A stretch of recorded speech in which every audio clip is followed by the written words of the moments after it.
aí pessoal, como vocês estão? Todos tranquilos? Bora para mais uma videoaula. E aí pessoal, na última a gente debateu um pouco com relação à NR18, debateu um pouco com relação à segurança, né, tanto na questão de sinalização, como também a questão de implantação de outras normas, né? E para dar continuidade, a gente vai seguir falando um pouquinho do canteiro de obras. O canteiro de obras, ele é a área de vivência fixa e temporária. Ele tanto pode ser fixo como pode ser temporário. Isso aí não vai influenciar no nosso canteiro, né? Ele tanto pode ser fixo ou temporário, onde se desenvolve operações de apoio e execução de uma obra. Tá? Então, qualquer local que se desenvolve uma operação de apoio e a execução de uma obra que seja fixo ou que seja temporário, ele vai ser considerado um canteiro de obras. E aí não é porque é um canteiro de obras que nós vamos deixar de aplicar as NRs. Né? Eu já mostrei para vocês várias situações em outras aulas aí, em que as NRs devem ser aplicadas, e só em visualizar essa foto a gente já vê aí a aplicação da NR6, onde todo mundo está uniformizado, onde todo mundo está utilizando capacete. Justamente NR6, equipamento de proteção individual e também coletivo. E a gente vê aí a aplicação dos equipamentos de proteção coletivos, que é os guarda-corpos, né? Então a gente tanto aplicou para a coletividade como também aplicou para a individualidade. E aí pessoal, já queria lançar um desafio aqui para vocês, de antemão. Eu estou vendo ali um extintor naquela imagem, não sei se vocês também estão visualizando aqui, ó. Tem um extintor aqui nessa imagem, e é onde está o cursor do mouse, tá? E aí pessoal, a pergunta que eu faço é: o extintor, ele é de uso individual ou de uso coletivo? Na próxima aula eu vou comentar com vocês com relação a isso, tá? Com relação ao extintor. E aí eu espero que vocês realmente pesquisem ou tentem ao menos chutar, né? Se é individual, se é coletivo, para que vocês tenham um melhor entendimento com relação a este equipamento aí. E dando continuidade, pessoal, sempre que for fixo, sempre que for temporário. Existe um canteiro de obra fixo, existe um canteiro de obra também temporário, como por exemplo uma mineração, ele vai se enquadrar como fixo ali, né? A gente vai ter funcionários fazendo outras atividades também voltadas, não só de minério, mas também voltadas para construção, como também a gente vai ter a temporária, que é a construção de um prédio. Tanto vai ter a construção do prédio, como também vai ter ali no papel do artífice, né, onde ele vai estar fazendo, depois do prédio pronto, manutenções constantes dentro do prédio, e ali para ele vai se enquadrar também como canteiro de obras. Risco de acidente são todos os fatores que colocam em perigo o trabalhador ou afetam sua integridade física ou moral.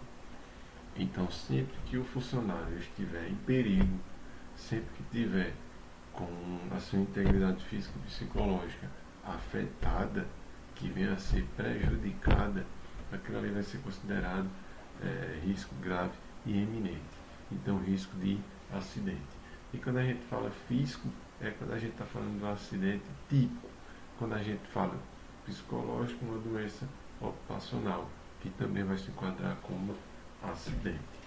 Então a gente está vendo aí duas imagens, né, que o cara, deixa eu ver aqui, vou nem me apegar às imagens. Deixa eu ver um exemplo aqui para ficar mais fácil para vocês. Show.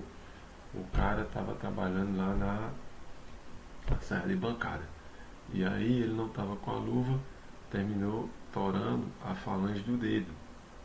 A falange do dedo do cara torou. Aquilo ali, pessoal, não é só prejuízo físico para o cara, né? O físico vai existir, vai sim, né? Perdeu ali uma parte do dedo dele, que não é em vão. Se a gente tem todos os 10 dedos e completinhos, não é em vão. Não é porque ele vai ficar menorzinho que eu não vou ter prejuízo de nada, não. Mais à frente a gente vai ver as dificuldades que vão surgindo, né? vão surgindo conforme você perde um membro ou alguma parte do corpo.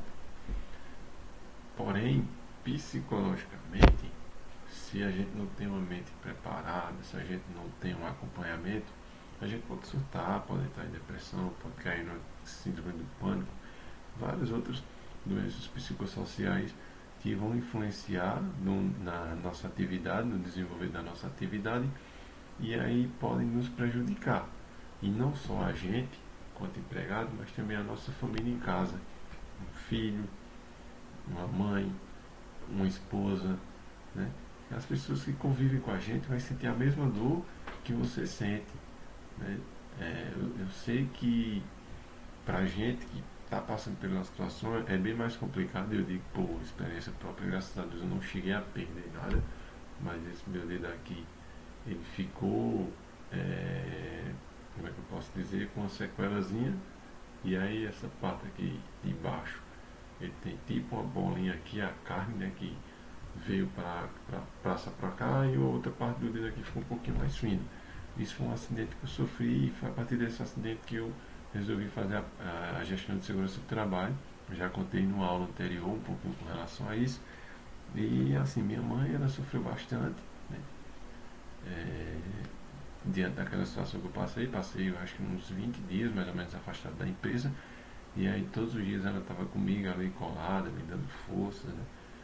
Eu com medo, lógico, do movimento dele não voltar, mas graças a Deus tinha pessoas ao meu lado que estavam me fortalecendo para que eu não caísse num mal pior, né, que, por exemplo, uma depressão, uma síndrome do pânico. Voltei para a empresa, desenvolvi as atividades que eu desenvolvia, não da mesma forma, graças a Deus eu fiquei um pouco mais criterioso com relação a isso. Mas, pessoal, só para vocês terem conhecimento de que o dano ele não é só físico, ele também é moral, ele também é psicológico, e não afeta só o empregado, só a pessoa que sofreu fisicamente. Ele atinge também as outras pessoas, né, que convivem com a gente, pessoas que estão ao nosso redor. Desorganização. A desorganização traz problemas em qualquer ambiente. Em uma obra, entretanto, ela pode causar acidente. Por isso, é recomendado sempre manter os equipamentos e ferramentas armazenados em locais adequados, além da limpeza em vias de circulação de pessoas e materiais. Primeira coisa, pessoal, é montar uma rota de fuga e saber que aquela rota de fuga não pode ser obstruída. Né? Por que uma rota de fuga? Porque em qualquer situação de emergência, aquele percurso vai ser traçado por todos os funcionários. Né? O ideal também é ter um ponto de encontro para que todas as pessoas cheguem naquele ponto de encontro. E é a partir do momento que a gente deixa o canteiro de obra, o percurso a ser percorrido, né?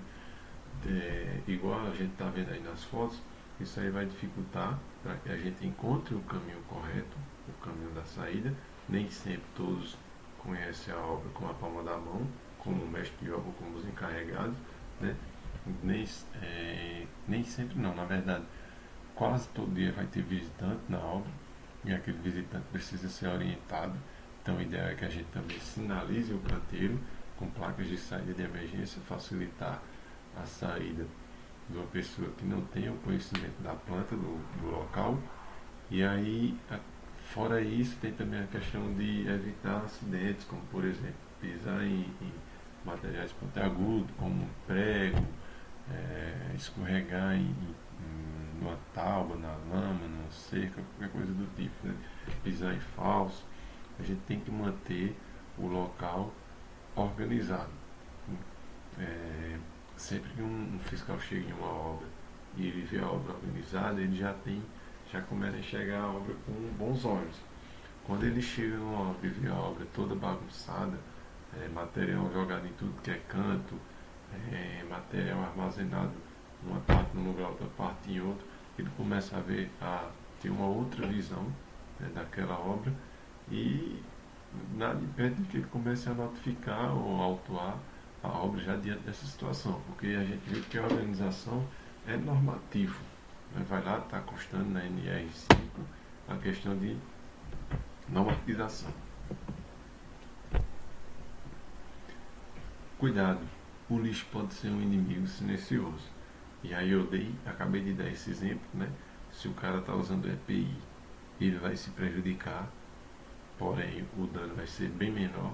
Imagina se esse cara tivesse de tênis, por exemplo, ou de chinelo. Então não permitam, pessoal, que pessoas trabalhem na sua obra sem utilizar o EPI. Às vezes o cara recebe a bota, mas em vez de ele usar a bota no local de trabalho, ele pegou aquela bota para levar para casa para fazer alguma coisa de casa e terminou esquecendo lá. Não trouxe a bota para a empresa. E aí o que é que ocorre? O molhou e aí ele veio de tênis e quer trabalhar de tênis. Uma situação dessa aí pode complicar a situação dele, né? E aí vai ser um a mais para a sua estatística. Vai ser um a mais acidentado dentro da sua obra. Então não permitam. E fez a entrega dos EPIs, obriguem eles a utilizar. O cara chegou na obra, não está portando o EPI, não deixe ele trabalhar. Você tem total liberdade e autonomia baseada em normas para não deixar ele trabalhar. Beleza? E aí, pessoal, todo esse material ele tem que ser descartado da forma correta. Tem que ter um local onde a gente possa descartar. Tem que ter um local onde a gente consiga separar um tipo de lixo do outro, para que a gente não acumule tudo ali, né? E fique uma bagunça, fica um negócio desorganizado. Quanto mais organizado o canteiro, mais fácil de manter a ordem, mais fácil de aplicar as normas, mais fácil do fiscal chegar e enxergar a obra com bons olhos. Falta de atenção. O local de trabalho exige concentração e foco nas tarefas que serão executadas. Imprudência, negligência ou imperícia estão diretamente relacionadas a acidente na construção civil. Por isso, as operações devem evitar, os operadores, na verdade, devem evitar brincadeiras ou discussões no trabalho. O momento ideal para o lazer e descontração é o horário do almoço. Então, pessoal, se o cara quer brincar dentro da obra, se o cara quer estar com piadinha, quer estar xingando o outro, gritando, tirando a atenção da pessoa dentro da obra, não aceite, não tolere. No horário de trabalho, não. No horário de trabalho é para a gente trabalhar. Beleza? No horário de trabalho, não aceitem. E aí, pessoal, falando um pouquinho sobre imprudência, negligência e imperícia. Imprudência é a prática de um fato criminoso e a culpa de quem age. Exemplo, passa no farol fechado, decorrer de uma conduta omissora. Então isso é imprudência. Imprudência é a partir do momento que a gente faz algo que sabe que não deveria fazer, né? A negligência é a culpa de quem se é omisso, é a falta de cuidado antes de começar a agir, ocorrer sempre antes da ação. Exemplo, não verificar os freios do automóvel antes de colocá-lo em movimento. E aí a imperícia é a falta de habilidade de exercício de uma profissão ou atividade. No caso de exercício de profissão, se além de haver a falta da habilidade, não for observada uma regra técnica específica para o ato, haverá imprudência qualificada. Então, resumindo para vocês, a imprudência é quando a gente faz algo errado, mesmo sabendo que é errado. A negligência é quando a gente faz algo errado e não dá muita atenção para aquilo ali, né? Ou seja, autoconfiança. E a imperícia é quando a gente faz algo errado sem saber nem o que é que a gente está fazendo. Então a gente tem que ter cuidado, muito cuidado com isso daí, pessoal, porque esses três fatores, eles são os grandes vilões dos maiores acidentes que acontecem hoje na construção civil: a imprudência, a negligência e a imperícia, ok? Então, no finalzinho aí a gente já fala que o melhor momento de descontração, o melhor momento de lazer é o horário de almoço, onde eles podem se alimentar e aí eles vão optar em ou descansar, né, um pouquinho da jornada de trabalho ali, ou ir brincar e até mesmo se confraternizar um com o outro. Agora, no horário de trabalho, não permitam. A maioria dos acidentes ocorrem na chegada ou no retorno do almoço, ou próximo de ir embora, que são primeiro a chegada, 7 horas da manhã, o cara está meio sonolento. Após o almoço, do mesmo jeito, está meio sonolento. E às 17 horas próximas a ir embora, ele está com pressa, ele quer sair dali de todo jeito. Beleza, pessoal? Então por aqui a gente finaliza mais uma aula e vamos se preparar para a próxima. Valeu!